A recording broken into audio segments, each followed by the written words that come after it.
والله ما طلعت شمس ولا غربت إلا وأن بھئی حالات کا بنانے والا بھیجنے والا اللہ رب العزت ہے، وہ مغیر الاحوال ہیں، جب چاہتے ہیں حالات کو جیسا چاہتے ہیں بدل دیتے ہیں۔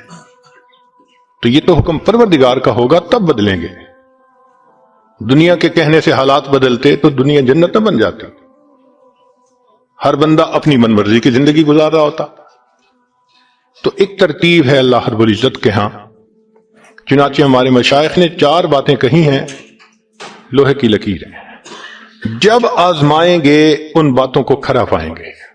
پہلی بات کہ جو شخص اپنے اعمال کو سنوار لیتا ہے اللہ تعالیٰ اس کے حالات کو سنوار دیتے ہیں۔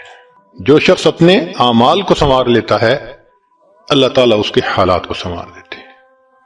ہم اس کوشش میں لگے ہوئے ہیں کہ حالات پہلے سنوریں پھر اعمال سنواریں گے۔ آپ بات کریں دوست سے، بھئی آپ مسجد میں نظر نہیں آتے، کچھ کاروباری حالات ٹھیک نہیں، ٹھیک ہو گئے تو میں مسجد میں آؤں گا۔ یعنی ہم چاہتے ہیں حالات پہلے ٹھیک ہوں، اعمال بعد میں ٹھیک ہوں گے۔ کیسے ترتیب الٹ سکتے ہیں ہم؟ چنانچہ جسے دیکھیے وہ اسی کوشش میں لگا ہوا ہے کہ پہلے حالات ٹھیک ہوں بعد میں اعمال ٹھیک کریں گے۔ تو ترتیب ہی الٹی ہم کرتے پھر رہے ہیں۔ اعمال کو جو شخص سنوار لیتا ہے اللہ تعالیٰ اس کے حالات کو سنوار دیتے ہیں۔ اعمال بگڑیں گے، حالات بگڑیں گے۔ جب کہا میں نے کہ یا اللہ تو میرا حال دیکھ، جب کہا میں نے کہ یا اللہ تو میرا حال دیکھ، حکم آیا میرے بندے نام اعمال دیکھ۔ ہم حالات کا تو شکوہ کرتے ہیں، اپنے عمل تو نہیں نہ دیکھتے۔ تو اعمال کو سنوارنے سے اللہ تعالیٰ حالات کو سنوار دیتے ہیں۔ ہم اپنے اندر تقوی اور صبر و ضبط پیدا کریں، اللہ رب العزت ہر دور اور ہر زمانے میں تقوی اور صبر والے بندے کو فرش سے اٹھائیں گے، عرش کے اوپر بٹھائیں گے، تخت کے اوپر بٹھائیں گے۔ اب تقوی اور صبر کی طرف تو ہم آتے نہیں، چاہتے ہیں زندگی تو رہے جیسے ہم گزار رہے ہیں، حالات سیدھے ہو جائیں۔ کیسے حالات سیدھے ہو سکتے ہیں؟ سمپل سی مثال ہے کہ بجلی سے ایک مشین چلتی ہے، اب ایک بندہ مشین کو روکنا چاہتا ہے، ایک ہی ترتیب ہے کہ پیچھے سے بٹن بند کرو۔ آپ بٹن بند نہیں کریں گے، ہاتھ سے مشین کو پکڑ کے روکنے کی کوشش کریں گے، ہاتھ کٹوا بیٹھیں گے، سارا دن زور آزمائی کریں گے، مشین کہاں رکے گی؟ تو عقل مند بندہ مشین کو پکڑ کے نہیں کھڑا ہوتا، وہ سوئچ کو بند کرتا ہے۔ حالات کا سوئچ اللہ رب العزت کے ہاتھ میں ہے۔ تو ادھر رجوع کرنے کی بجائے کہ اللہ حالات کو ٹھیک کر دیجئے، ہم حالات کی مشین کے ساتھ کشتی کر رہے ہیں۔ کون ہمیں عقل مند کہے؟ تو پہلی بات، جو شخص اپنے اعمال کو ٹھیک کر لیتا ہے اللہ رب العزت اس کے حالات کو ٹھیک کر دیتے ہیں۔ دوسری بات، جو شخص اپنی آخرت کو سنوار لیتا ہے اللہ تعالیٰ اس کی دنیا کو سنوار دیتے ہیں۔ ہم پھر الٹے چاہتے ہیں کہ پہلے دنیا سنورے پھر ہم آخرت سنواریں گے، یہاں پھر ہم غلطی کرتے ہیں، دن رات دنیا سنوارنے میں لگے ہوئے ہیں، پزل بنی ہوئی ہے، ایک حصہ جوڑتے ہیں تو دوسرا ٹوٹتا ہے، وہ توڑتے ہیں تو پہلا ٹوٹتا ہے، ہر بندہ لگا ہوا ہے اسی کوشش میں۔ تو اللہ رب العزت کے ہاں ترتیب یہ ہے۔ اس کی مثال اگر دیکھنی ہو، صحابہ رضی اللہ عنہ کی مبارک زندگیوں کو دیکھیے، انہوں نے اپنی آخرت کو سنوارا، اللہ نے اس کے نتیجے میں ان کی دنیا کو سنوار دیا۔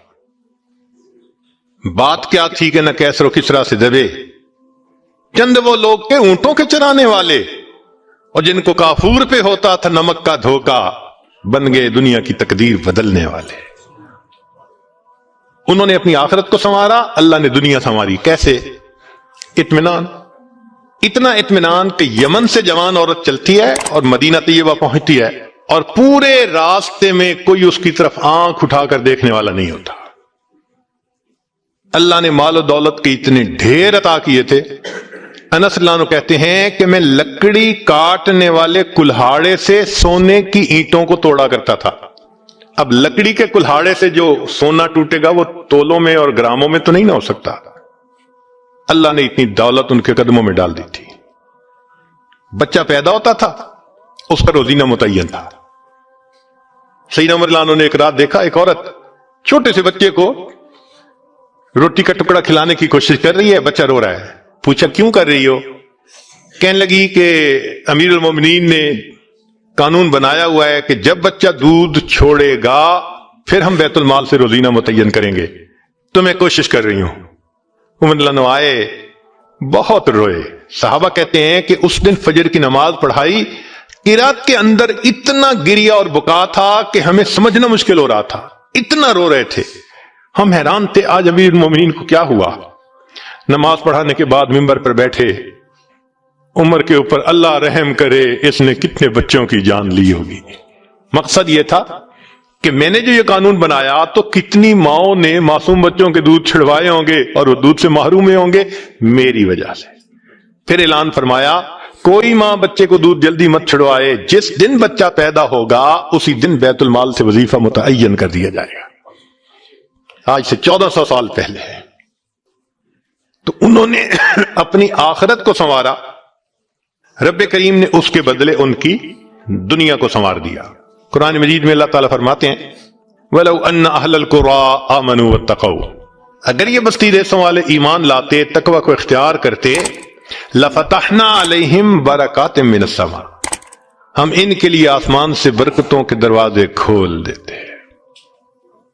تو ترتیب یہی ہے کہ جو آخرت کو سنوارتا ہے اس کوشش میں لگتا ہے, دنیا اس کا سایہ ہے. اللہ دنیا کو خود بخود سنوار دیتے ہیں, الگ سے محنت نہیں کرنی پڑتی.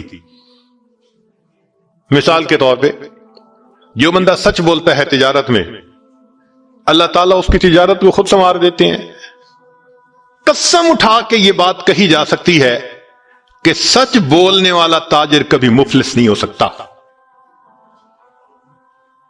پاسبل ہی نہیں کہ سچ کی بنیاد ہو اور اس میں برکت نہ ہو. تو دو باتیں ہیں, جو شخص اپنے اعمال کو سنوارتا ہے اللہ تعالی حالات کو سنوار دیتے ہیں, جو اپنی آخرت کو سنوار لیتا ہے اللہ تعالیٰ اس کی دنیا کو سنوار دیتے ہیں. ہارون رشید اپنی کھڑکی میں سے نیچے دیکھ رہا ہے, مسجد کے دروازے پر امام ابو یوسف رحمت اللہ علیہ تشریف لا رہے ہیں اور ان کے پیچھے دو شاگرد ساتھ ساتھ جڑے ہوئے ہیں. دونوں چاہتے ہیں کہ میں جوتے اٹھاؤں, ہر ایک اس کوشش میں ہے. جب امام ابو یوسف رحمت اللہ نے جوتے اتارے تو ان میں سے ایک بچے کا ہاتھ ایک جوتے پہ پڑا, دوسرے کا ہاتھ دوسرے جوتے پہ پڑا. دونوں نے ایک ایک جوتا اٹھا لیا.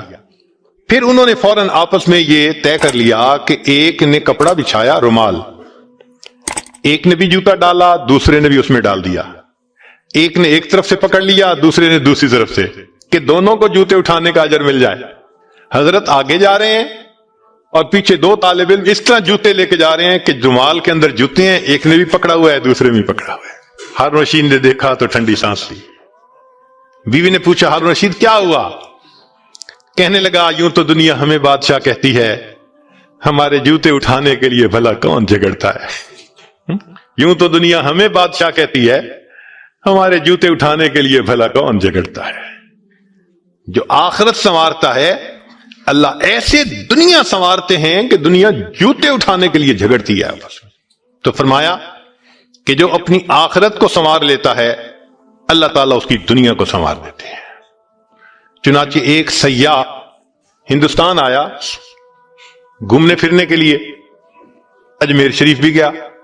وہاں اس نے حضرت خواجہ معین الدین چشتی اجمیری رحمت اللہ علیہ کے مزار پہ دیکھا مسلمان بھی آ رہے ہیں اور ہندو بھی آ رہے ہیں اور سکھ بھی آ رہے ہیں. اللہ کی شان, اللہ رجوع دے دیتا ہے نا, سبھی آ رہے ہیں دعائیں مانگ رہے ہیں. تو بڑا حیران کہ ہر کمیونٹی کے لوگ آ رہے ہیں, ہر مذہب کے لوگ آ رہے ہیں. تو جب واپس گیا تو بیوی نے پوچھا کہ بتائیں آپ نے کون سی انوکھی چیز وہاں دیکھی؟ تو اس نے کہا ہاں میں نے ایک چیز انوکھی دیکھی کہ ایک شخص قبر میں لیٹا ہوا تھا مگر لوگوں کے دلوں پر حکومت کر رہا تھا. ایک شخص قبر میں لیٹا ہوا تھا مگر لوگوں کے دلوں پہ حکومت کر رہا تھا. اللہ تعالیٰ یوں دنیا سنوارتے ہیں. تو دو باتیں, جو شخص اپنی اعمال کو سنوار لیتا ہے اللہ تعالیٰ اس کے حالات کو سنوار دیتے ہیں، اور جو شخص اپنی آخرت کو سنوار لیتا ہے اللہ تعالیٰ اس کی دنیا کو سنوار دیتے ہیں۔ تیسری بات کہ جو شخص اللہ رب العزت سے اپنے تعلق کو سنوار لیتا ہے اللہ مخلوق سے اسے تعلق کو سنوار دیتے ہیں۔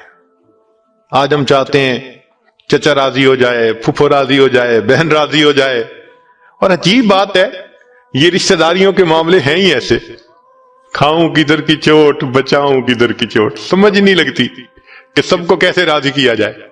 انسان حیران ہوتا ہے، اور جی ہم تو سب کے ساتھ اچھا کرتے ہیں مگر پتہ نہیں رشتہ دار اب سے راضی نہیں ہوتے۔ اس کے پیچھے بھی راز ہے، کیوں کہ ہم نے اللہ سے اپنے تعلق کو تو سنوارا نہیں ہوتا، مخلوق سے تعلق کیسے سنورے گا؟ تو فرمایا کہ جو شخص اللہ رب العزت سے اپنے تعلق کو سنوار لیتا ہے اللہ تعالی مخلوق کے ساتھ اس کے تعلق کو سنوار دیتے ہیں۔ اگر اس کی مثال دیکھنی ہے تو نبی علیہ الصلوۃ والسلام کی مبارک زندگی کو دیکھیے۔ ایک وہ وقت بھی تھا کہ جب اپنے رشتہ دار نبی علیہ الصلوۃ والسلام کو تکلیف پہنچاتے تھے، آپ بازار میں آگے آگے دعوت کا کام کرتے تھے اور پیچھے آپ کا چچا ابو لہب لوگوں کو کہتا تھا کہ یہ شخص غلط بیانی کر رہا ہے، تم اس کی بات مت ماننا، اپنے مخالفت کرتے تھے۔ ایک وہ وقت بھی تھا، پھر ایک وہ وقت آیا کہ جب اپنوں نے مکہ مکرمہ میں جینا تنگ کر دیا اور نبی علیہ الصلوۃ والسلام نے بیت اللہ کو دیکھ کر کہا بیت اللہ میں تجھے کبھی نہ چھوڑتا مگر مکہ کے رہنے والے مجھے یہاں بسنے نہیں دیتے۔ مبارک آنکھوں میں آنسو تھے اور اللہ کے حبیب جدا ہو رہے تھے۔ پھر کیا ہوا؟ 10 سال کے ہی عرصے میں حالات نے وہ پلٹا کھایا کہ جب آپ آ کر فاتح مکہ بن کر بیٹھے تو وہی قریش تھے جو قدموں میں آ کر پڑ گئے اور انہوں نے آپ کی غلامی اختیار کر لی۔ ہندا نے کہا جتنے خیمے دنیا میں تھے سب سے زیادہ آپ کے خیمے سے مجھے نفرت ہوا کرتی تھی، آج جتنے خیمے ہیں سب سے زیادہ محبت مجھے آپ کے خیمے سے ہے۔ اللہ اکبر کبیرہ۔ تو جو شخص اللہ سے اپنے تعلق کو سنوار لیتا ہے اللہ مخلوق سے اس کے تعلق کو سنوار دیتے ہیں۔ فضیل بن عیاض رحمۃ اللہ علیہ فرماتے ہیں مجھ سے جب بھی اللہ تعالیٰ کی نافرمانی ہوئی، مجھ سے جب بھی اللہ تعالیٰ کی نافرمانی ہوئی میں نے اس نافرمانی کا اثر اپنے ماتحتوں کے اندر دیکھا۔